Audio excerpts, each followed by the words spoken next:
Welcome to the third instalment of Show Studios London Collections Men. We have a fantastic panel here with us today. Jez, if you could start the intros, that'd be wonderful. Hi, I'm Jez Tozer. I take pictures and make little films. Hello, I'm Daryoush Chodha and I'm a fashion writer.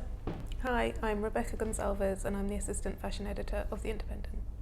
Hi, I'm Hinton. Most people know me for DJing, but I work with production and films and photographs, etc. And so today, as we're speaking about the Alexander McQueen show, I figured that it would make a lot of sense before we speak about Sarah Burton's third London fashion show to speak a little bit about Alexander McQueen and perhaps 20 years ago, a time before fashion in London was a big business, as Alexander McQueen is a massive part of that, and Alexander McQueen's legacy really, and legacy of subversion and dark fashion. And Jeffrey, since you knew Alexander McQueen and were around in the 90s, I thought... And a bit before. And a bit before. And a bit before that. What was happening in fashion when Alexander McQueen arrived on the scene back in the mid-90s? I think my involvement with most people that are creative in the fashion world is because they're friends, so I get to know them in another way rather than through, you know, a kind of working fashion environment. Lee, I met from clubs. He would come and sort of hide in the DJ booth, along with a few other people would always do that. So I would have a little group of sort of shy people in my DJ booth, but really kind of having a good time. Because Lee was really shy, quite chronically shy actually. In fact, it's funny because I think most people who are creative have lots of different people know the different sides of them, or they present different sides of them to various different people. And from my point of view, I always got to know the kind of more kind of vulnerable side of him, not the kind of fashion world side of him. And about personal relationships and things like that, we would talk. And so I think he kind of trusted me quite a lot on that front, which was nice. I really liked that.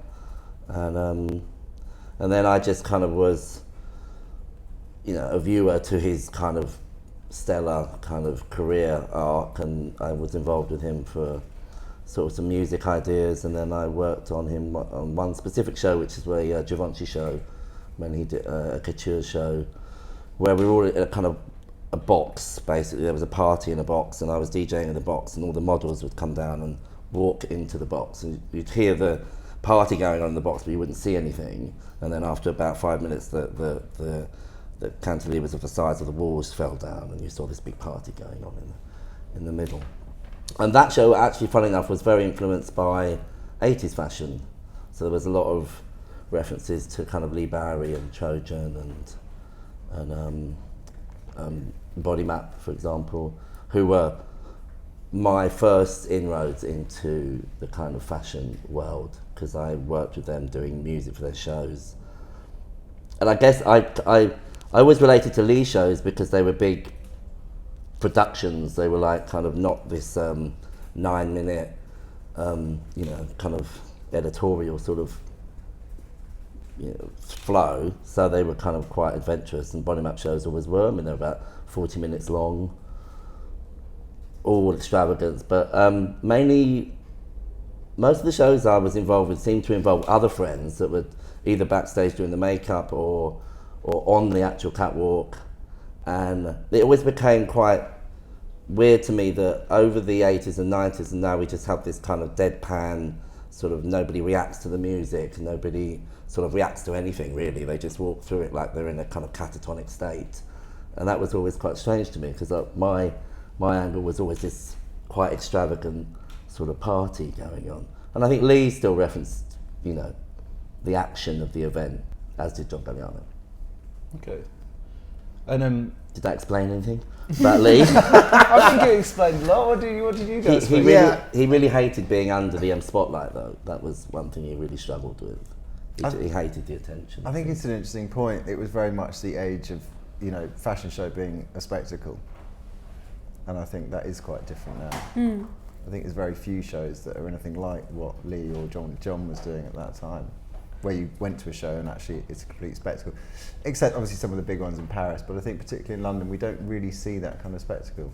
But I always think people can get really romantic about this stuff. It's like we don't live in the 80s anymore, we don't live in the 90s anymore, and the way people enjoy fashion now is to Instagram it, or is to see it through a screen, is to see it through their phone. And I think that's a different type of enjoyment. And you know, always people like us and, you know, other people in the industry are always kind of, I think, quite to our sometimes miscredit. We're a bit too romantic about the time that was. And you know, I think that fashion has moved forward, and yes, we enjoy it. I would agree with you. The passion, all of that enjoyment when you're sitting at a fashion show is quite difficult to find. But I don't know whether we'll ever get back to that time. I don't know whether we should. But I think paradoxically, Instagram is actually bringing that back now. You know, some of the big Paris shows are very much set up as a spectacle so that people will Instagram it. I mean, that's kind of what's actually turning that back round now. I'm not actually saying that it should all be still like that, because there was no way that you can't maintain a kind of naive, because it was a naive excitement. So and I don't want things to go into the past. And in a way, I really enjoy the fact, you know, this is all online. People can view things all over the world, which wasn't the same then. You had to have a ticket, and that's why people are obsessed with going to these shows, because if you didn't see the show, you'd see some photographs maybe, but you wouldn't have the experience. Maybe you'd get some dodgy VHS kind of video or something. But no, it's a completely different world now. But everything is clipped more down, and you know, you get the information you want for what you're looking for much faster. Do you think, has it been the same with music as well? So people don't necessarily need to come and listen to you playing. Yeah, everything is clipped down more. Yeah. Well, it is funny though, because I think people are looking between the lines now. Over that 2 generations of everything being going smaller and smaller, I have lots of conversations with you know, random people, especially young kids, about they're looking for, you know, new avenues to kind of express themselves, which is great. What I was curious about, I suppose, was I'd seen a talk, I went to the ICA and saw Body Map and Barry Kamen talking about, I guess, underground fashion in the 80s. And I was thinking, because, you know, I guess McQueen was one of the last people to rise before fashion was. You know, there's been a lot of commentary over the last 10, 15 years about how the creative industries have become a route to wealth and success. And what Body Map was saying was that nobody in London, that it was just ridiculous, the idea that you could make money or get a job. And so nobody constrained their creativity in any way. And I guess McQueen and Galliano were at the, I kind of see Westwood as a slightly different matter. McQueen and Galliano were at the sort of vanguard of changing this and like becoming, you know, and when McQueen rose, and I just wondered if you had that fit, because whether he was, you know, trying to be, you know, was underground, and whereas now people are very keen to be in vogue straight away. And I don't think we weren't educated in that same way, but we had a kind of real buffer, because you could live really cheaply. I mean, we lived in squats and things, so we weren't paying rent or having really high, you know, college fees and stuff like that.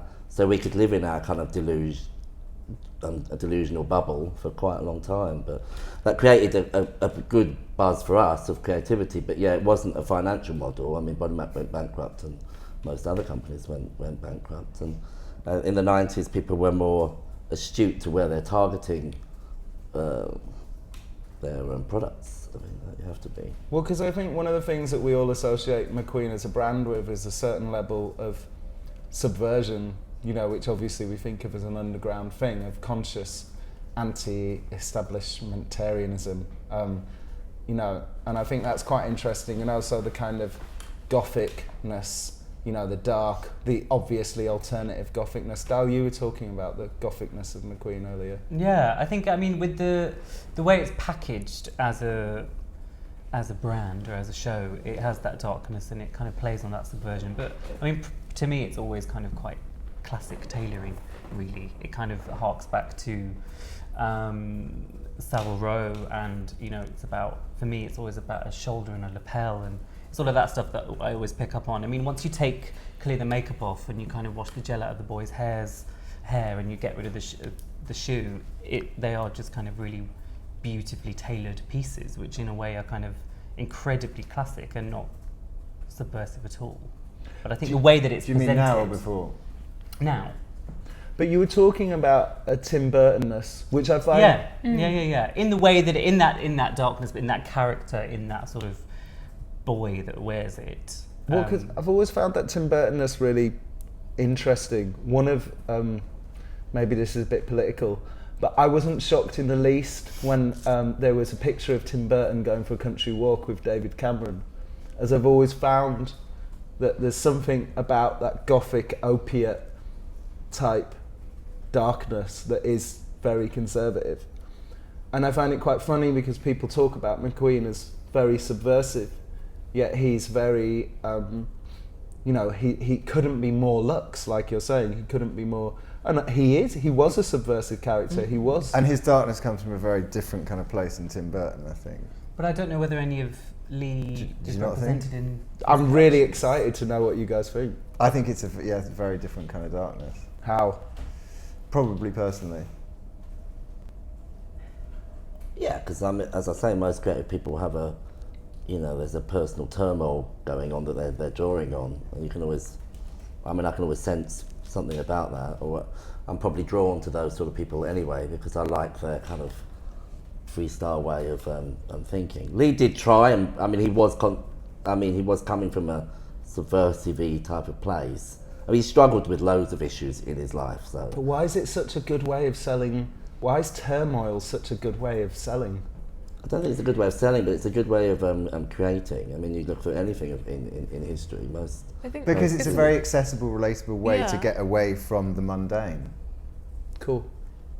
And it's not I think necessarily it's a really forced. relatable way for most people, whether it's aesthetically or emotionally, to actually say, actually, in some way, most people are going to relate to that. Everyone has their dark moments. Everyone has their issue. It's a very aesthetic screaming going on at some points. But also, I sort of slightly disagree with what you're saying about tailoring. I think certainly in Lee's day, I think the way he cuts and lots of things are very subversive. I think there is, a lot of it is quite subtle and a lot of it is quite classically referenced. But I don't think that that's all that it is. But how much of that is represented in the brand today? And I think a fair. How relevant is that to? I think a fair bit, and I think that's one of the things that Sarah's done such a good job of, is sort of continuing that historical reference mixed with a kind of a contemporary subversion. No, there's a definite subversion. There's a definite aesthetically subversion. in the way it's cut. I just find it very interesting that that's such a desirable. That subversion is such a desirable thing. Well, because we've had very conservative. Am I interrupting you? Sorry, I've only said much. It's been a very conservative time, isn't it, for the last sort of 2 decades? So you can't just live in the middle ground. Everyone's looking for some sort of spark. And I think whether or not you're living in a conservative time or not, I think subversion is always going to be attractive. To Rebecca. I was just going to say, because it is a particularly commercial brand financially, that subversion comes across in different ways, but it's a way of communicating the emotion behind it, which is obviously so important, particularly for McQueen. And I think that people kind of relate to that, as you were saying before, people relate to it so much more than perhaps someone being, airy and breezy and everything's fine. Everything's fabulous, exactly. It's like, don't gloss over something. It's more like realistic a view. cracked patina is much more interesting than a high gloss finish that is completely fake and substantiated on nothing. And also it's reassuring. It's actually reassuring to have something that says everything's not perfect. And there always was, and Sarah's carried it on, quite a lot of intellectual depth to what's going on. Definitely. The shows, the way they handle those, the collections themselves, it's not just kind of let's throw loads of money at it, so let's explore it in a really interesting way that relates back to the people creating the work, which I think is really refreshing. And I think it's actually, we haven't really spoken about it, but the fact that this is now their 3rd season in London, they didn't just come and do like one-off presentation, flash in the pan thing. I think that's actually really admirable, and I'm sure is a decision that they have to defend quite a lot against kind of Milan saying come back, and you know, when there aren't necessarily international journalists here. I think it's, you know, a brave decision. So that takes us nicely into perhaps you could talk a little bit about what have you enjoyed about Sarah Burton's tenure as designing menswear and womenswear at McQueen, but the menswear in particular. I think I like the fact that she's got her own handwriting, but it is a continuation of what she worked with. I don't know, because it's a really difficult job for her to do, and it hasn't become a pastiche. I don't think. I think it's stayed fresh to a certain extent. It's obviously always looking at ideas from the past. But I mean, the stained glass window collection, the first one they showed in London, I thought that was so strong, and you know, it was just really kind of made you sit up and say, actually, that brand does still have something to say. It is really important. I think she's done an incredible job in terms of, very often things are revolutionary placekeeper, and I don't feel like she's a placekeeper. No, especially not in women's wear. I think that's something that she's continued to push the boundaries with. And there's not many roles that have been harder than that to follow, really. Well, no, exactly. It's not an easy role to step into, and she's... I mean, the bee sort of themed collection was kind of mind-blowing. Mm. And then, the ecclesiastical one with all the pearls and, crowns and everything. It's going to be weird for me because I haven't actually seen a McQueen show since he died, so it was a bit weird for me to watch them, so I haven't yet. So this is the first one I'll have ever seen. Why does the panel, let's start with you, why does the panel love McQueen? Either the man or the label? Just a sucker for kind of damaged people, I guess. Just had a kind of vulnerability that I really liked. And really sharp, really actually made things happen. And it's hard to just make this company that he did. I mean, it's quite incredible, really. I was quite proud of him. Sorry to go back on myself, but just very quickly, tell us what the reaction in London was like when he first started showing. The sort of things people were saying, or the sort of atmosphere he was showing into. I think I know quite extreme people, so that's cool. The extremities of it were never like kind of, oh, this is so weird and unbelievable. It was just really good, and I think that's what was, and it was really kind of polished. It was really good and polished and sharp, and I still had all the, the kind of subversions that people like me and my friends really liked. So it was a good, really strong point. Did anybody in real life ever rock a pair of Bumsters? And more, I'm sure. For you, Rebecca, what do you love about McQueen? I love the theatricality of it and the fact that it's costume and it's almost couture, but then it's not a pastiche. I think everything is done. It's like every time the slate's wiped clean and a new story is given 100%, and it's kind of delivered to a level that you couldn't even imagine, or someone like me couldn't even imagine creating. I just think that's amazing, and I think to be doing that, and then every catwalk show is a performance that you're just like, wow, I'm so glad I was there. I think that's, we go to so many shows and you're just sitting there waiting for it to end, and that's a really horrible thing to say, but it's true. Yeah. And then if you go to a McQueen show, it lives up to the hype. The anticipation is there, and then the delivery is there. I mean, I guess everybody saw because I always, if I want to sort of blow somebody's mind that's not into fashion, I always show them the Kate Moss in the pyramid, the hologram Kate Moss in it. I mean, it's just out of control. it's you'd absolutely want to be there, and I mean, it puts hairs on your stand up. He was very sharp with technology. He was like, it was a really because it was never overwhelming to the show, but it really kind of, he had a really good technique of placing it in just the right places to make you go like that, but not make you only think of that. You still thought the whole show. He streamed his shows quite early, didn't he? Like before everyone started doing it, which is a really wonderful thing to do, because I guess, he was from, humble background, so he wouldn't have had access to that. Yeah, so he hated the hierarchy of the fashion. Yeah, he wanted to democratise things in a way, Well, it's roughly about 15 years ago that I think Chanel, in it was about 99, sort of changed their mind about banning cameras, because I think at one point they'd banned cameras so they wouldn't go on the internet because they were so scared of it. Because I guess it's a very good time to talk about McQueen, because that late 90s peak is so perfectly timed for this kind of being au courant. Dal, why did you love, or why do you love McQueen, Sarah's McQueen, and McQueen, the man and the brand and the everything? I think Lee, the character, or the man, the legend, I think he's incredibly iconic, and I think now more than ever, as we are living in a completely different time, and there are students who are not able to pay themselves through college, and as you were saying earlier, you need a lot more money to be able to have access to all this stuff. So in a weird way, I think he's someone that I think lots of young people should look up to and should really kind of almost follow and respect, in that way that you can kind of create something that's this out of nothing, out of just talent, out of raw talent.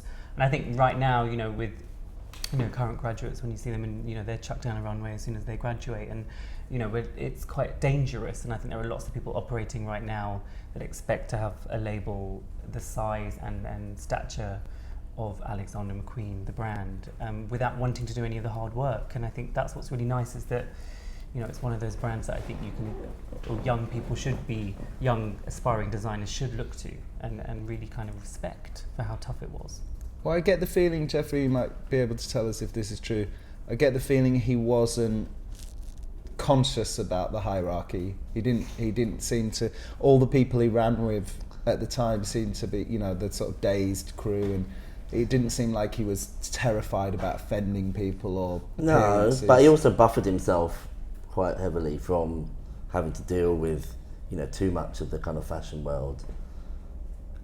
To be honest, it was a whole torturous experience for him, but he was very passionate and driven, so, you just find your own way of dealing with it, or ultimately not, but sadly, but it's I don't know, it's a very weird world, fashion, and if you're in the centre of an empire, a lot of people are at you 24 hours a day, and I know that was really hard for him. And Jez, why are you a fan of the man and the brand? Well, primarily because his clothes feel like he's not afraid to show emotion, and I think it's very rare that you get someone who's as open emotionally in what they do as he was.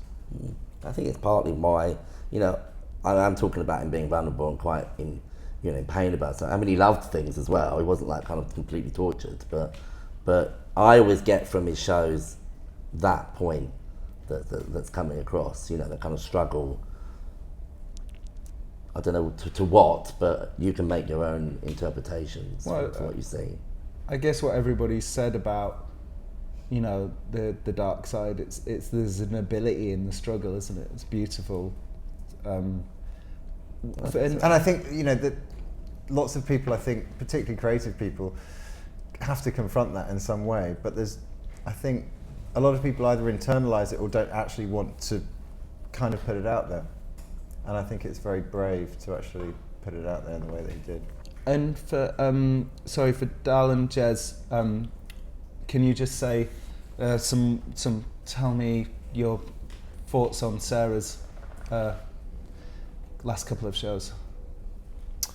I think the first one for me was more consistent. I think the second one was very interesting, but I thought it had a very interesting mix of super tailored stuff and then kind of much more contemporary sort of shorts and box jackets. And I thought it was slightly more difficult to understand, the second collection, in terms of, you know, a thread. I thought the first collection was much more linear. I think it has its place. I think that's what's really nice about it, is that it has its identity, and Sarah's kind of maintained and almost, you know, shoehorned a real space for it, especially on the London kind of schedule. But just as a brand, as a menswear brand in this case, I think it really has its own area, and I think that's what she's been very good at, sort of maintaining. Cool. I have no idea. And what sort of guy? I mean, I've got it's a McHugh jacket, but not a McQueen. McQueen's a bit out of my league. But who's got? What kind of guy wears McQueen? Or do you know any real examples? Because there's not often you see a brocade suit, and I'm just wondering, like, who's the guy? I mean, Alistair Mackey, obviously. Rebecca, who's the guy? Who's the customer? I don't know, because there's so many different levels. Because there is, you know, the brocade suit that realistically maybe 3 people in the world would wear. But then there's the really gorgeous shoes, you know, wallets, Oyster card holders, scarves, and umbrellas with skull handles. It's like everything is, there's something for everyone. And then also I think it's actually really interesting, because you said about McHugh, that has its own identity, and it feeds off it, but it doesn't kind of cannibalize it. And it's not particularly cheap either. It's not kind of, it is like a standalone brand now. It's got its own store. It's had a show in London that was amazing. But I don't know if the McQueen fans are necessarily able to afford to buy it. In women's wear, certainly. But I think also it's interesting, because if you go to the website, and you know, this is obviously a common thing with lots of designers, but lots of what you see on the website isn't on the catwalk and vice versa. It's quite a different proposition to what we're going to see, I imagine, is to what's actually going to be sold. So I think, that means that what's sold is probably more accessible in terms of style, and I think it also means that, obviously, like always in fashion shows, this is for the spectacle, this is for us, this is for the press, this is for everyone to talk about, and then the translation to that becomes a kind of much more commercial proposition. I think shirting, I always think of shirts. I mean, there's always loads of shirts. It's much more minimal what's actually for sale, really, as far as I can understand. You know, well, shirts are a big thing. I mean, I've been told by a couple of designers that, you know, a shirt is a real cash. Shirting, is a is real that a cash term? cow. That's what they call it. It's a real cash cow for menswear. It's like, you know, that's what a man will invest in. A lot of young men will invest in a shirt. But the McQueen shirt is a very particular shirt. You know, it's got quite exaggerated collars and cuffs and things like that. And I was joking earlier that it's sort of a bit like something you'd find a kind of provincial estate agent wearing. So to me, it's not incredibly. I don't know anyone that wears McQueen, but I'm not likely to come into contact with someone that would either. I don't think. I just don't. Why not? What do you think? Because I think it's incredibly luxe, and almost so, you know, almost you were talking about that sort of demi couture. It's sort of it's kind of so status, smart. This sort of it? guy, you know, wears tailoring all the time. Yeah. You know, he's not just wearing it on the weekend, or he's not just wearing it for a wedding. He's not, you know, he wears a suit all the time, I feel. And that's the sort of, I don't know anyone really that dresses like that or needs to dress like that for their job. So there's something about it though, but I think the way that it sells out quite a lot is it's a shirt. It's a kind of jazzy shirt. That's what you see most guys wearing in sort of bars. But do you think people are wearing this to work? I think people are wearing the Savile Row tailoring maybe. Yeah, more. absolutely, yeah. Yeah, no, I think some people would wear this to work for sure. I mean, they must to keep the shop going on Savile Row. Yeah. But that is, again, that's a different proposition. Yeah. I think there's so many propositions within the brand that this is kind of like,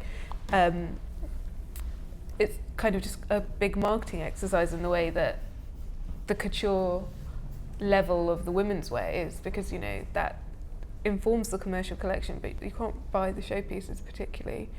And I think this is the same because of that Savaro connection as well. Like, yeah, it's quite heavily tailoring focused, but I think it's fascinating that there are enough people buying the suits. I think that that's really interesting in itself and of that level. And they must be quite extraordinary men. I'd be quite interested in meeting them, you know, because I can't imagine that they're wallflowers. Let's look at the... It's amazing that none of us know anyone wearing McQueen. Let's look at the collection. Must do really well.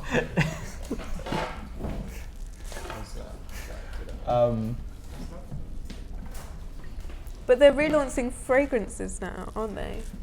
Or one fragrance. Yeah. Oh, they stopped doing Kingdom. Are they relaunching it? I don't know if they're relaunching that or they're relaunching something, or they're launching something else. But they have. I think it's with Coty. They've signed a deal. It's a profitable Oh yeah, enterprise. it's massively profitable. You know, because it was famously with, you know, 15 or so years ago, Stella McCartney and McQueen weren't profitable for Gucci, and Gucci had to take, or the Gucci group or whatever, had to take the long-term view and was investing millions and millions of pounds a year, and it's paid off, and they both companies do well now. Well, in perfume, it's always the kind of cash cow of most of those Yeah. companies, isn't it? I can't remember, did the McQueen one do well? I think they discontinued it, didn't they, after a while? Didn't Didn't last last very long. long. I remember smelling it, I wasn't particularly like it. I mean, also there's been a huge move. I was speaking to somebody at Dolce & Gabbana, and there's basically this philosophy now that, you know, because Dolce & Gabbana dropped D&G, and there's this philosophy now, and I think McQueen are perfectly placed for that, and it's something that Louis Vuitton have tried to make sure that they didn't endanger, which is the idea that the super luxe is actually where it's at, that the rich are getting richer, and that they're growing exponentially, even though there's a small number, and that in fact it's better to sell. Well, it's recession proof. It's recession. The high end is recession proof, and the kind of the middle, the kind of in between the high street and the luxury is kind of where you're going to feel it. Yeah, that's why they're after all that east, you know, the Yeah. Shanghai market. And I think McQueen obviously does very well with those Yeah. that audience, and because it's never been, Dolce & Gabbana have had to be careful. You know, they D&G, getting rid of D&G was thought about in order to project themselves as a super upmarket brand, whereas McQueen has always been super upmarket, I think. Oh, something's happening. Right then. So Rebecca, maybe you'd like to lead us on, since you reviewed the last show, I'm excited to know what you think about this one. If you could lead our thoughts. Oh, do I have to? Well, that, The man in a coat, yeah, that'll do. Messy hair. Odal? I think it's difficult to say just on the first look, but you know, it doesn't look particularly shocking or out of No. place. Give us a bit of a Give run us some through. more. Yeah. Where's it being held? Somewhere on Charing Cross Road, I think. And the photographs and the print are from, who was it again? I have a press And they're release. pictures of Oscar Wilde and Lucian The Freud. colour palette is from a John Deacon photograph, That's it. and his photos of Lucian Freud and Oliver Bernard. Who's Oliver Bernard? Do we know? Oh, they've got the club for. And are printed onto shirts and woven onto the back of silk coats. Pleating appears on crop kilts worn over trousers as well as the back of long coats.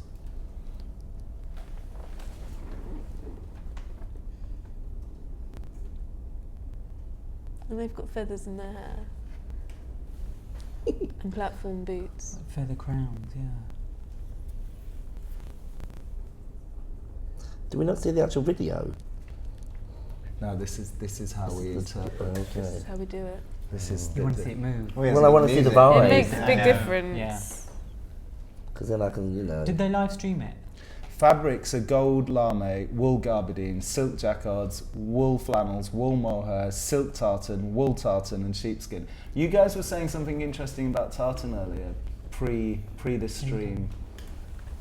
What were your thoughts? I was having some other thoughts at this time. I was having some other thoughts about the fact that it feels kind of younger. Much younger. Mm. In a really nice way. Are those is that the The kilt Black Watch. Oh yeah. over the trouser? Mm-hmm. I saw a skirt on the bus coming here. I mean, in the back of my chauffeur-driven car.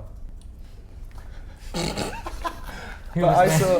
You saw a But you skirt. saw him No, I saw a wearing boy skirt. in a skirt, Oh, and I okay. thought that's very good, you know. So all this sort of talk about the theoretical, you know, analysis of skirts, and a boy. And what was really amazing was that one of the other passengers actually reacted in a really old-fashioned way, like something out of a Boy George video from the 80s. Really? What the sort of- horror of androgyny was. Yeah. Yeah. He Really crinkled good. his nose and sort of looked out the corner of his eye, and he was shocked by this skirt. Was he wearing it over trousers or just a skirt? No, just a skirt. And was it It's a a skirt very or like kind a of- kilt? Was it a It's a pencil very skirt? different. It It's a was a very mix. different man. It's a very different proposition to either of the previous two seasons. I don't It's a think ve- it's that far from the first Oh, one I that they did do. in London. It's a kind of very effeminate Yeah, early it's a very 90s androgynous Robert look. Smith kind of meets. It's a very different person Yeah, it's kind of pretty boy. in a really The interesting way. makeup's quite pretty. Like isn't it, really like it. And the casting, everything. Mm.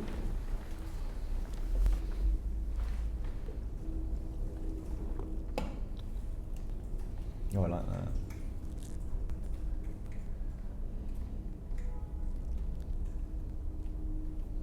So apparently inspiration is a Maverick Eye, the street photography of John Deacon. It's all very geometric, I isn't really it? like the casting. That's Casting's good. amazing. Casting's great. Amazing casting. Great makeup. Nice cardigan. Yeah. Mm. And I Does feel, I, feel I a feel, lot I feel it's younger. much tighter, and much more kind of controlled than last season. It's more lean It's as well. very in silhouette. I think focused. It's got one strong Yeah. message, whereas last season it was kind of a lifespan, Yeah. which kind of made things a bit too diluted and confused. We know who that person is, whereas last season there were kind of lots of people Mm. being presented, and I think that's really nice. Well, it's bizarre reading shows, isn't it? Because you're constantly struggling to think about the pieces as opposed to the, you know, I'm totally all about the art direction. But for instance, that cardigan, I was just zoning into the cardigan and thinking what an amazing piece that was and how much I loved it and taking it out of context and how much I wanted it out of context, but maybe not buying the whole story. Is that a signature or something? It looks like some sort of Handwriting? script, yeah. There's a poem, Beautiful. there's a piece poem that's part of the collection. Very Oh, top man okay. design. What were the fabrics again? Oh, I mean, it is gold lame, wool beautifully gabardine, tailored. Have we got any close-ups? silk jacquards. Mm, It's sexy. cheap. It's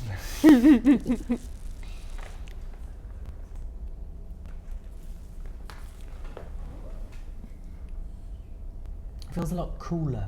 I totally agree. cooler in As what in, way? in a sort of edit, there, you know, there's, they're thinking a lot about the, you know, Amazing. Amazing. the sort of magazines that are willing shooting it, and it feels a lot more editorial in that way. It's Yeah. more fashion Yeah. rather Yeah. than beautifully more fashion, constructed clothes, than as it has been for previous seasons for me. It feels more fashion. Yeah, it's Especially much something more like that. about a person. I mean, yeah, like you said, yeah, that image. It's much more a kind of, whereas before maybe it was It's very much some- presenting an idea, Yeah. and I think last season didn't really do that. Well, maybe the last season was much more about tailoring and sort of the, you know, Nice. That's good. the ultra. God, that coat is It's gorgeous. fantastic. Yeah. Mm. Yes, please. But you're right. It is Yeah. a young collection. Yeah. It is Really young. really young. But then, you know, young is so funny Right, because I it's was the other talking to a guy who works for an advertising agency, and he was saying, you know, with cars, all cars are aimed at people in their 20s, but everybody knows that nobody buys a brand new car until they're well into middle age. And that's really what's going on here, isn't it? I mean, I'm not young anymore, but I still see myself within these clothes and think, you know, I've got a tracksuit on. and that's, you know, I'm sure the customer here isn't 20, unless they're really lucky or rock star. But it's Well, it's gotta appealing be to that mainly idea of late who you 30s are, upwards. rather Got than who you actually are. Yeah. So you think of yourself as still young enough to wear McQueen or buy a brand new. But you see, whatever. that as an entire look is very young. But if you break that down and wear one piece, yeah, it's very wearable into your 40s. And it is funny that we were talking about Tim Burton because it is quite Johnny Depp. Also, you can zip the front of that off, so you've got 2 jackets in one. 2 for 1. Well, so you think it would zip into a single There breast? you I'll go. have an adjustable. Or something. Is- Or maybe just, look, because you can see the bottom of the zip. It's As it comes off. a couple of years ago, Top Man were telling me that they were scratching their head trying to work out what the new chino was. Is life just unfashionable without either a skirt or shorts? Is it impossible to feel like dressed if you're not wearing either a skirt or shorts these days? Depends where you live, and depends what mode of transport you get. Well, So that bus the you number were on. 19 bus. Well, no, I No. think if you live somewhere on the 55 and you live kind of towards the middle of it, then, you know, maybe it's quite kind of, you can wear a kickabout in a skirt and it's okay. Of course, it's okay on all levels, but I mean, you're not going to get that reaction that maybe you saw someone have on the bus. I think. It's amazing look. Amazing model. Amazing. Good model. Great hair. But it still seems to be the skirt is the crossover between the male and the female look, and to play with androgyny, the skirt seems to be the staple, unless you're going to do the bra thing, which has been done, but it still seems to be that is what people would. But it's kind of never really stuck. I mean, you know, it's been thrown out there many times over the last 15, 20 years. Yeah, But it's it a bit seems- too and And many it's kind of, you know, skirts for this collection. it's a great way to get press as a designer. I'm not suggesting for a moment that that's what Sarah's doing, but, you know, J.W. Anderson and various other people over the last few years, it's kind of, it's a great way to get press, but actually, where does it go?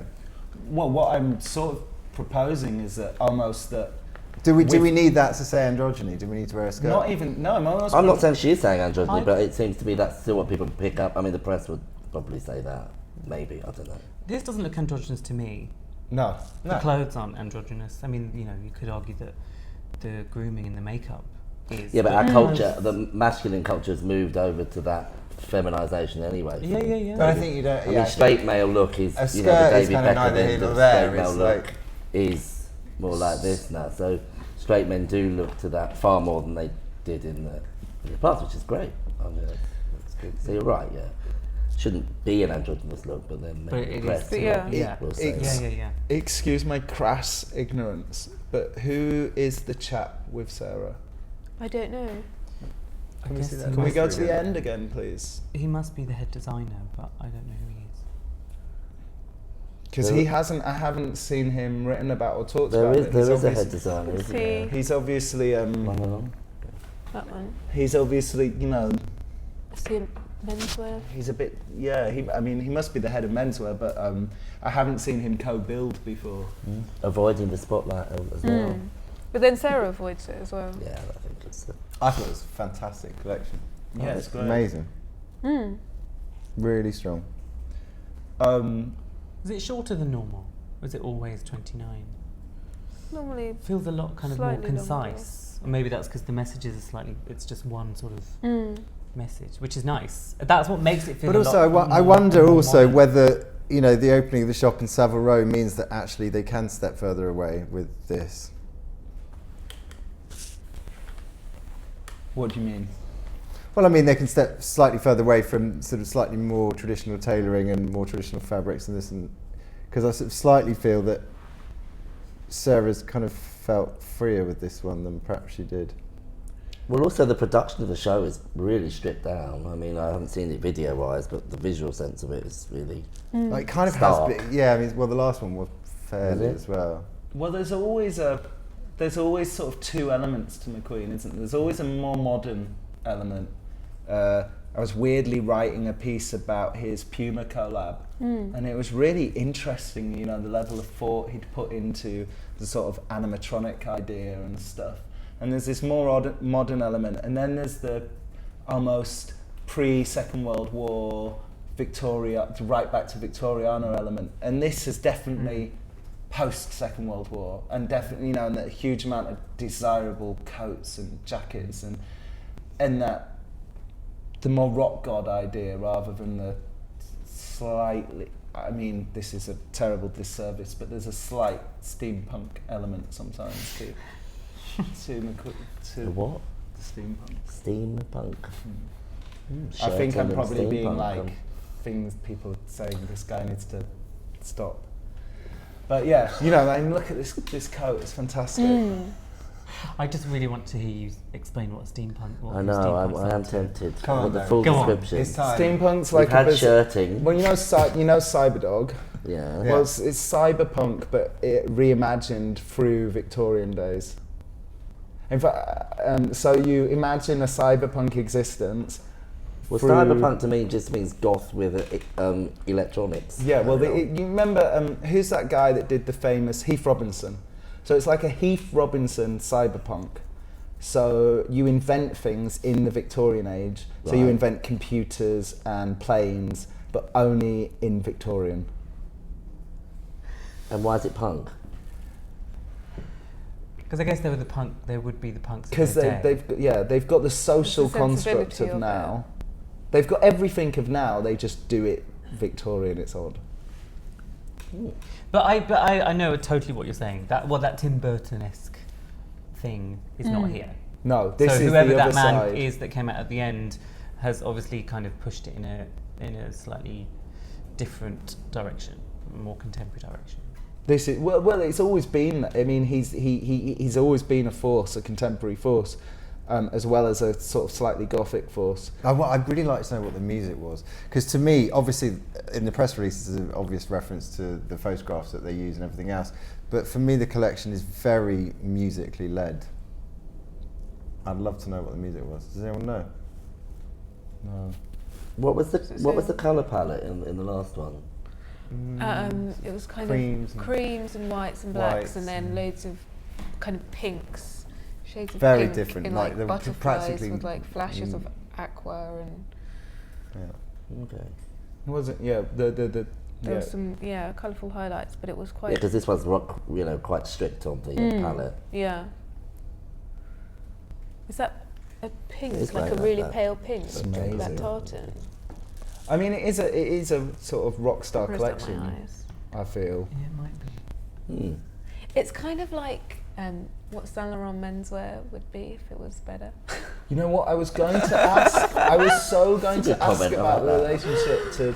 I was so going to ask about the relationship to Saint Laurent, and I wasn't really sure whether that made sense. So I'm really glad you. I think brought maybe that up. some of it's the styling, but it is also the fact that it's not on gaunt models with frames of children. Like, it is a proper grown-up proposition. But I think it's also That's fantastic. it's Yeah, also a those little two are bit great, I less love that. self-aware or more self-aware. So it's more Do you know what I natural, mean? I It's kind of think. more.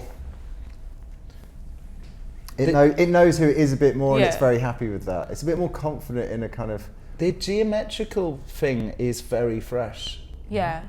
Somehow, you've got this whole thing, and you've got these traditional but mutant traditional pieces. But And modern tradition, rock star traditional, let's call it, mutant pieces. And then you've got this. I mean, that geometric knitwear. I mean, that's. I need to go shopping right now. Yeah. But I also think it's cool without kind of trying to be achingly cool. Yeah. No, it feels confident. You're right. Do That's you know why what I mean? it I would think be there's a, interesting to there's hear a what the very music sort of backing was distinct difference. to the yeah. Yeah. But also, I think that Saint Laurent look and this, that's kind of prevailing across a lot of different platforms. I think that's just kind of how a generation of men seem to kind of want to dress and aspire to look in that sort of way, I guess. So they're obviously, that's what I mean by that, this feeling a lot more cool. But this is a person who wants to look different rather than to subscribe. And this is for a person like that as well. This isn't for a person that actually wants to subscribe to a very specific set of predetermined values and look and aesthetics. But I think anyone thinking about it that much is always subscribing to it. They might not. I think they disagree, are. I totally disagree. Whether it's conscious or subconscious, it doesn't make any difference. This is not a person that wants to say, I want to look like a kind of cool rock kid. I think This they is a- might this be is a if they're person spending that £3 wants- grand on a shirt. This is a person that says, I want to buy a very unusual, beautiful piece of clothing. Yeah. Well, unless they're buying it in the sale, I mean, they'd have to have the money. So Well, no, absolutely. Well, yeah, It's a but I dream. mean, You know, given that they've got the money, you know, the choice between that and Saint Laurent, I think it's a very, very different choice. I mean, right. also the other Yeah. thing with Saint Laurent, I mean, obviously, timeless is a terrible, hoary cliche, but both this collection and Saint Laurent are attempting to be timeless and probably quite successfully will be timeless. And so you can actually spend a lot of money and go, this will be a coat. Do you for think life. they're attempting to be timeless? I think there's a certain attempt to step outside of fashion, both labels. Do you think this collection is attempting to be timeless? I think there's an attempt to make investment pieces. Yeah. Well, at that price point, you'd have to, yeah, absolutely. But it doesn't feel to me like they're attempting to make timeless pieces. Well, I could be. But I think even talking about the Sorry. price is kind of really crude because fashion costs a lot of money. You know, all these designs, you can pop to go and buy a Lou Dalton jumper and it's going to cost you a certain amount of money that you might be shocked by. And there are other designs available, but I think it's important to, you know, when you talk about, of course, it's a luxury product, so of course it's going to cost a lot of money. Oh, so there's even nothing- explaining that it's because it costs £3,000, for example, it doesn't have to necessarily be an investment. There are loads of people with money. No, there's Yeah. nothing wrong with that. It's No. just that And that's how our industry functions. There's There's 6 nothing- collections a year, otherwise there there's wouldn't nothing wrong with that. All I'm saying is that a lot of guys will happily spend outside their norm Yeah. if they think something will last forever. Shoes are a very good example. A lot of men have one very good pair of leather-soled handmade shoes in their wardrobe that they expect to keep for 15 years. You know, that I think a lot of men have that. And I think, you know, be. And a suit. yeah, and a watch. Lots of men will have a suit that's sort of way best- more than yeah. they spend on anything else, and you know, they'll probably But they're wear kind of it like, I mean, once or twice a that's year. buying from a kind of passionate point of view, which is great. I mean, that's what you should always do. But I think this is different. But I think lots this of is- these outfits, people would look at and they, I love, like, you love the Yeah. knitwear and stuff, and you'd actually splash out if you could. Cause, I think this is these much are- more these are emotion and quite- impulse driven. I think it's Yeah. like, that's amazing. I'll just go. I'll starve next month. You know, I think it's or whatever. Of course, yeah. It's yeah. For me, I don't think it's the sort of thing where you'd walk in the shop and go, oh yeah, I'll probably keep that to the day I die. I just walk in the shop and go, oh, it's amazing. Can I make it work financially? Or I've got the money, so I'm definitely going to buy it. I think it's the solidity. There's so much solidity to the items and so much kind of obvious quality, you know. But I So think this Well- is going in the Savile Row shop, right? Is this what it's aimed at? No, this is What is mainline. this? Okay. Bond Street. No. I think the thing is just, I think that's the automatic response to tailoring, is you see a suit as an investment and it's something that you're going to have, and it might not be in fashion in 5 years' time, but it will be in fashion in perhaps 15 years' time. And I mean, correct me if I'm wrong, I'm obviously not I totally agree, a but key. I totally agree. And with tailoring, and with, like, for instance, with the Savile Row shop, that's, you know, but this, I feel it's not. It's a sort of slightly different thing. That's cool. What do you? I guess we should gather to some sort of close. So what is what's Jez Tozer's take on this collection? I think it's the most directional collection she's done. I think it's the youngest collection she's done, and for me, probably the most exciting. Really, really love it. Oh, Would wear and buy lots of it. fantastic. Yeah, I mean, I agree with Jez in terms of its youthfulness, and it feels quite relaxed in fashion terms. And I wouldn't, in a weird sort of way, you know, you wouldn't necessarily look at someone twice if they're wearing on the street, which I think is always a good thing. Whereas in previous collections, you'd sort of have to look 2 or 3 times to kind of work out where something was from and what it was doing in wherever you were at that time. But there's something quite kind of almost, these just look like great clothes. They don't necessarily offer the opportunity for great intellectual debate, which I think sometimes is really refreshing, particularly with a brand like Alexander McQueen. I think that there's less a sense of peacocking, showing the Alexander McQueen signatures. I think Sarah's perhaps got more confident of her own hand, and that shows in this. And yeah, you wouldn't necessarily know who that leather jacket was from. But I'm sure that if you look up close, it will have those little intricate details that kind of sets it apart from the other 5 shearling jackets we'll see this season. I think it's a really great collection. I think it's youthful, but I don't think it's trying to be too young. I don't think it's trying to capture something that is beyond the grasp of the McQueen customer. I don't think you'd look like you were trying to kind of regain something you'd lost if you were wearing that and you weren't, in your 20s or 30s. Well, it feels like a nice connection between both youth and some sort of amazing classicism, some sort of rock star for me. Jeffrey? I think my glasses chipped. Sorry. Jeffrey, how do you feel well, about everyone said everything. I hate it. It's the worst. Well, as I say, I haven't seen anything since Lee's died, and it feels very like comfortable. I mean, it feels like she's been very comfortable doing this. I mean, not laid back and comfortable, but yeah, it's a confident collection. It's really good. I really like it.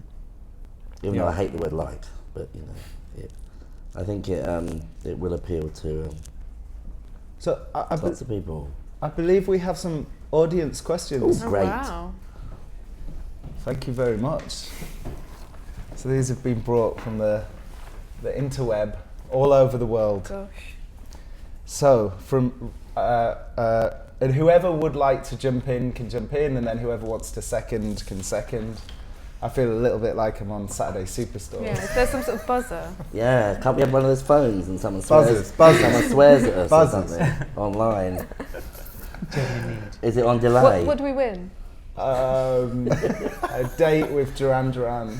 Because it feels a bit like that. I told Pam Hogg that I liked Duran Duran the other day, and she got really mad. Did she? Yeah. Why? She's just like, oh, you canny. Oh, who cares? I think it's really cool that it was totally not allowed, but I love them. Anyways, so I'm now thinking about Simon Le Bon in this collection. I know. Let's debate the meaning of girls on film now. From Reba 18, do you think Sarah Burton takes inspiration from Anne de Meulemeester, fall 2010? What is that? Wow. The feathers in the hair. I think a lot of people take reference from Andy Meulemeester Yeah. all of the time, so potentially, yes. I mean, I think I don't know what the studio looks like in terms of the imagery that they have up on the walls and things like that, but I think there's quite often, in my experience, images from someone from Belgium. There's always seems to be something, and if not, there's an editorial that's kind of been published featuring their work. So it's kind of, I think Andy Meulemeester is one of those designers that has inspired a lot of people. But that's how fashion works, isn't it? I mean, Yeah. you're just inspired, and then you do it your particular way. Yeah. I think also with a huge brand like this, it's important for people to realise that there are people within the company looking at other designers. So if there are similarities, that's almost coincidence. It's not copying, it's not a direct form of referencing. Because I don't think a brand of this size would almost be stupid enough to kind of be so literal with a collection that was only done 3 years ago. There are some designers that are very stupid at it, but McQueen isn't one of them. Yeah, it's more like a conversation rather than. Yeah. Oh, beautiful. So we were informed that Oliver Bernard was an English poet. Okay. And so, question for Mr. Jeffrey Hinton: Oh God. Ooh. what music would you put with this collection? With this collection, ooh. Yeah.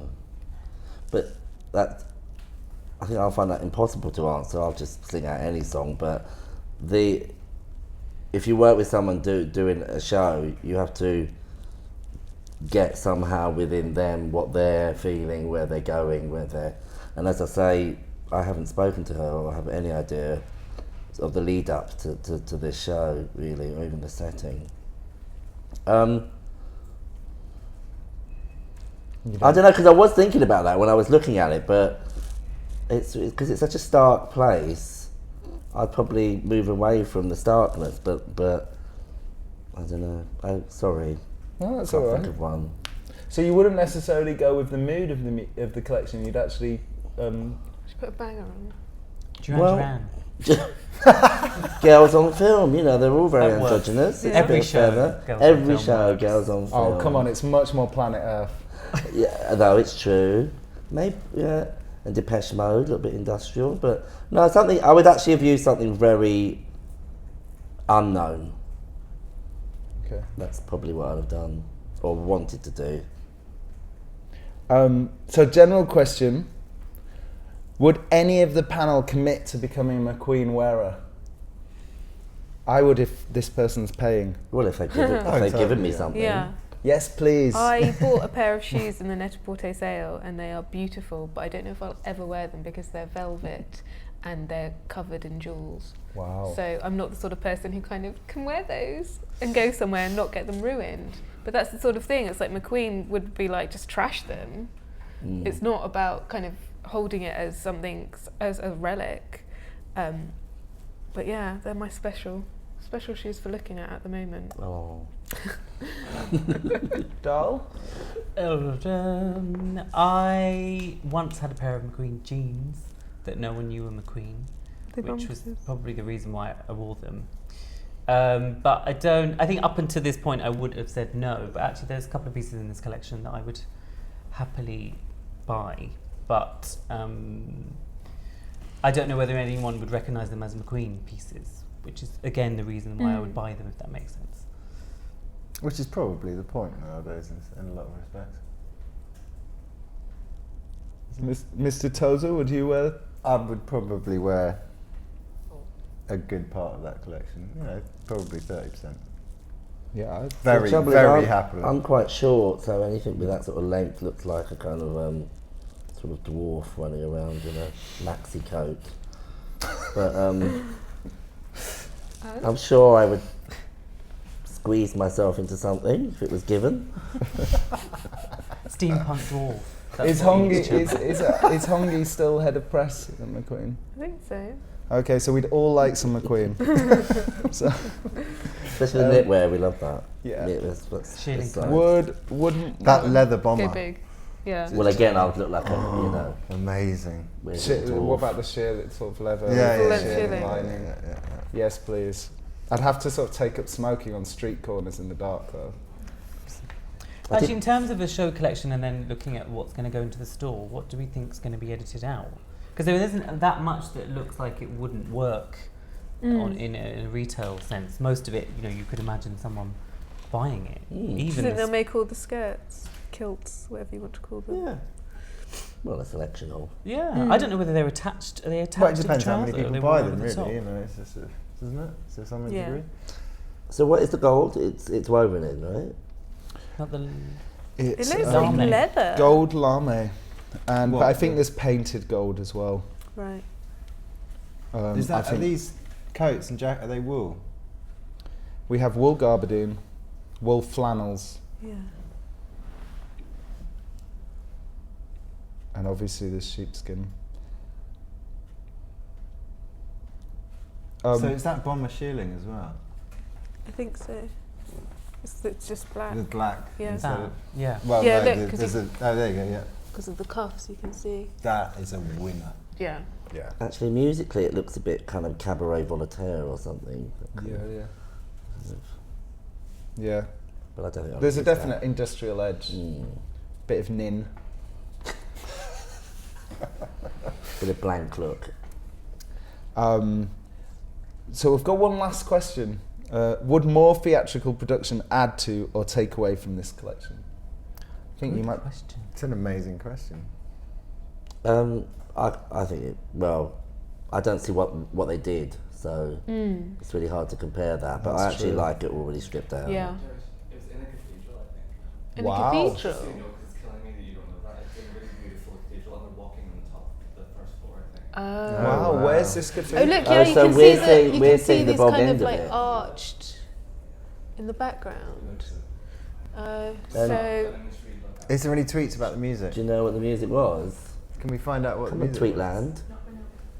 The audience can see it, but you can't. Sorry. Behind Oh. you can see the cathedral. Where's What? this?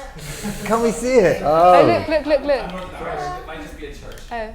but it's something. Oh, I think is that where they had a lunch, a dinner for freeze, and in a cathedral. I think that it's might not have been where it was. in It's in near.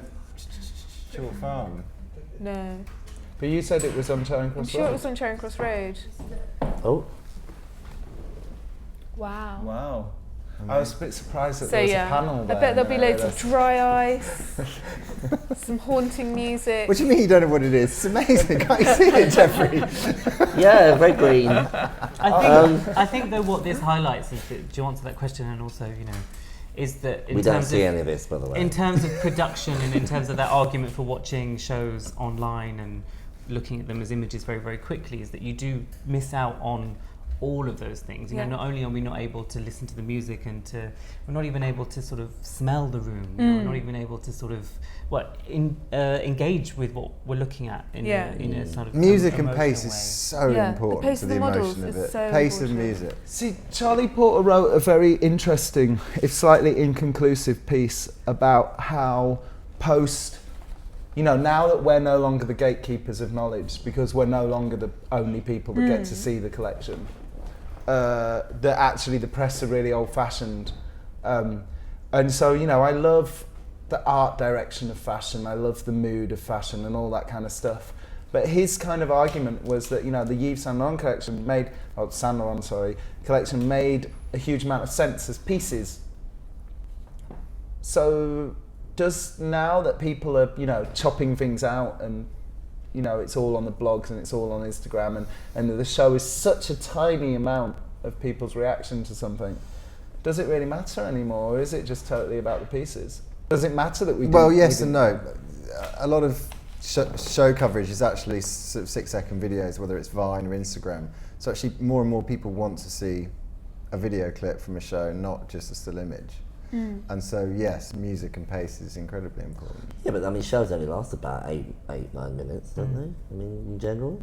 Well, they're massively important to me, but I'm just I mean, wondering. incredibly important But to they're me because important, So then have they ever they're been important important even from a social outside? media point of view, because even if you're not there, the music, the mise en scène, everything else, the lighting is incredibly important. If you do a 6-second video, if it's crap music, crap pace and bad set, it's not going to be an interesting video. And that's why so many of the big Paris houses are actually now creating things specifically so that it's an Instagram moment. And you have things like Yoji at Y3 playing the drums, that's an Instagram moment. And a lot of these things now are very much being constructed and created for that reason. In terms alone. of the discussion about how the democratization of fashion, I don't know how democratic it is. I mean, all that's happening is that now people are able to look at the images quicker, but that doesn't necessarily mean that they've shared in the collection and in a whatever way the designer wanted the person to do. I think commercially, of course, it's democratic now because you're just showing people what they can buy. Well, it's never going to be democratic because of the price. It's not Everyone democratic. has credit cards. There's Wonga.com, other sites available. I think money is that's not any sort of argument. Of course it is. No, I don't think it is. Not for fashion. What, you think everyone can go out and buy this collection? No, but people that want to will, no matter how they need to. I think the difference is that it was presented by a very tight elite. You could go into a shop and look at it, and now it's presented, in all sorts of ways by everybody. I think that was sort of Charlie's argument, and also that that the collection made massive of sense outside of that the critics had done a whole critique of it, but they hadn't criticised it as clothes. They'd criticised it as a phenomenon. And whereas we were slightly disabled by not being able to see the cathedral, but actually we criticised this collection as clothes, so that would please Charlie perhaps. But I think there's lots of different start points, isn't it, from any of these points. I mean, for me, I work with the production of a show and a designer, when they're putting a show together, they're thinking of all these different ideas, and it's quite exciting. It's like putting a production thing together. So they do want to show this, and through all that, there is a kind of layers of language about what the collection actually means, whether you get it or not. But you will get a sense of that by going to the show, and you will get a sense of that if you do see the show on the YouTube, section, as long as it's long enough or whatever. So I don't know. I think you do need that still. I think it's an interesting point, your point about clothes. Mr. Fury, did you read Mr. Fury's piece today, a little blog about clothes versus fashion and the first day of Men's Fashion Week? And I think what's interesting is, his point really was that fashion was about making a statement that's slightly different rather than just presenting clothes. And he was saying that actually quite a few collections in the first day were just kind of clothes coming down a runway rather than the kind of fashion statement. And I think what's interesting is it really becomes about context. I look at this and I think this looks like a great fashion show. This is a fashion statement. These are fashion looks. But actually what's also interesting is that if you just sort of take one piece out and look at it on its own, that suddenly becomes an incredibly saleable item of clothing. And I think that translation from fashion on the catwalk to clothing in the shop is incredibly important. You can't have fashion. If you've got fashion in the shop, it's such a tiny amount of people who are actually going to spend money on that. Absolutely. Okay, so closing comments. Dal. On everything. Duran. Yeah. I'm excited to see which pieces go into store, and also kind of seeing those shearling coats up close. I think there's some interesting propositions, like this long, it looks like leather trench, like that's not easy for someone to wear, but it's great. Also, I don't know whether these kind of zip up, are they kind of just... Are they just tops? Like snoods, or are they actually part of a top? Or are they jumpers? There's quite a lot of this almost quite ski wear. There are a few layers. It'll be interesting to see if it's skirts attached to trousers or if they're, kilts or whatever in their own right. There's a lot to break down and have a look at. Interesting to see what actually, makes it for sale. I hope all of it does.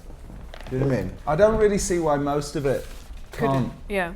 Totally. I didn't really see anything that, or, perhaps with the previous collection, it wasn't that it was unsaleable, it was just that it looked like it would be insanely, beyond expensive because of the level of work.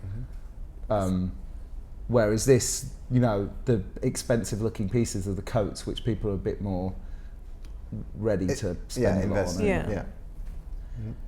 on. But then, talking about prices kind of daft. I mean, I was writing a piece about Hermes recently, and a pair of boxer shorts from Hermes is €330, which is about 100 times more expensive than mine.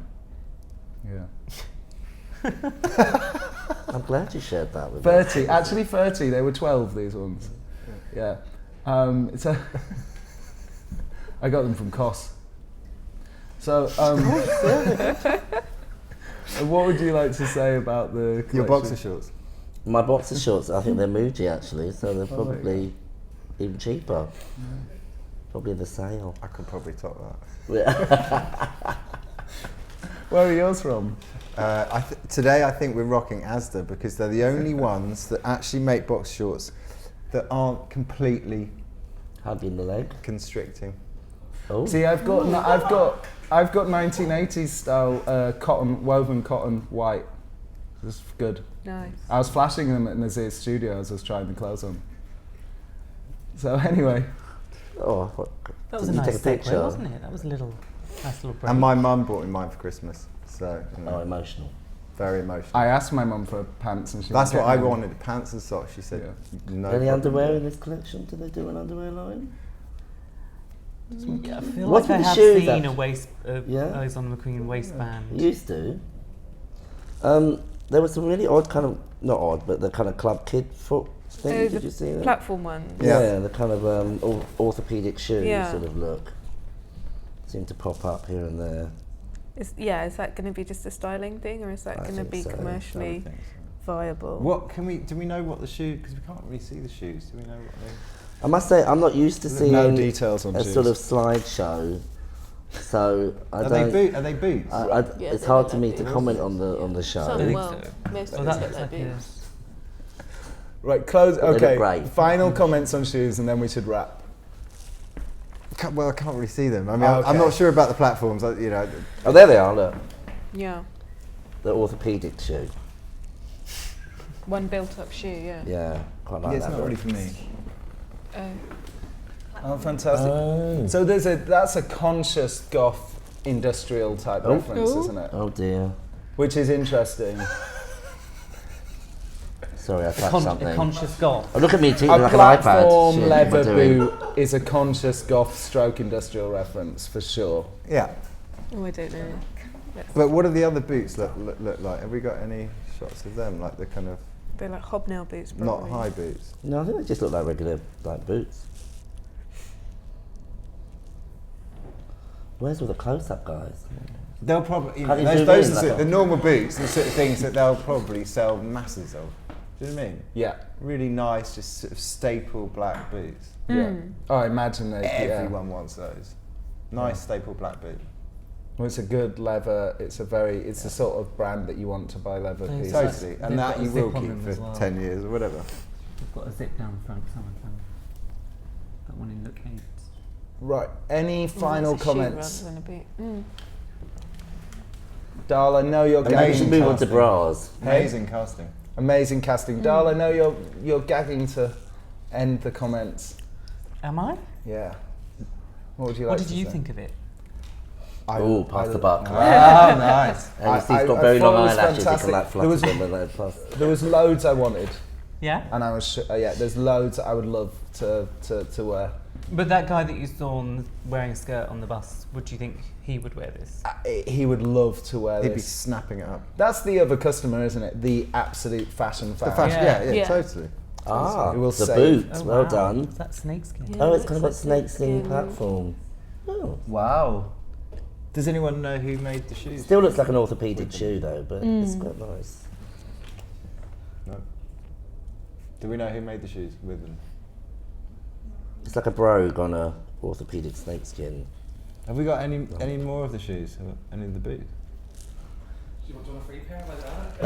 Are they, Oh, what does it say? It says peace on the shirt collar. Oh, it is pink. Told you. It's pink, yeah. Oh, there's pink in it's it. pink, yeah. oh, now we're seeing all different stuff. You see, maybe we should I start. love Is that that Maybe we bracelet? should start again. This shirt is really nice with the. Really nice. Yeah. And that's like insanely commercial as well. That'll fly out the shops. Oh yeah, I like the close-ups. That's nice.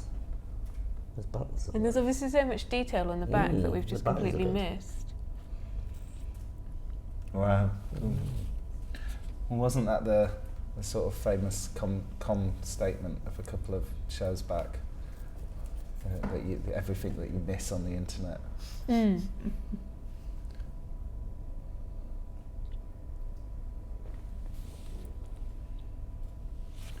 The casting is kind of spot on, isn't it?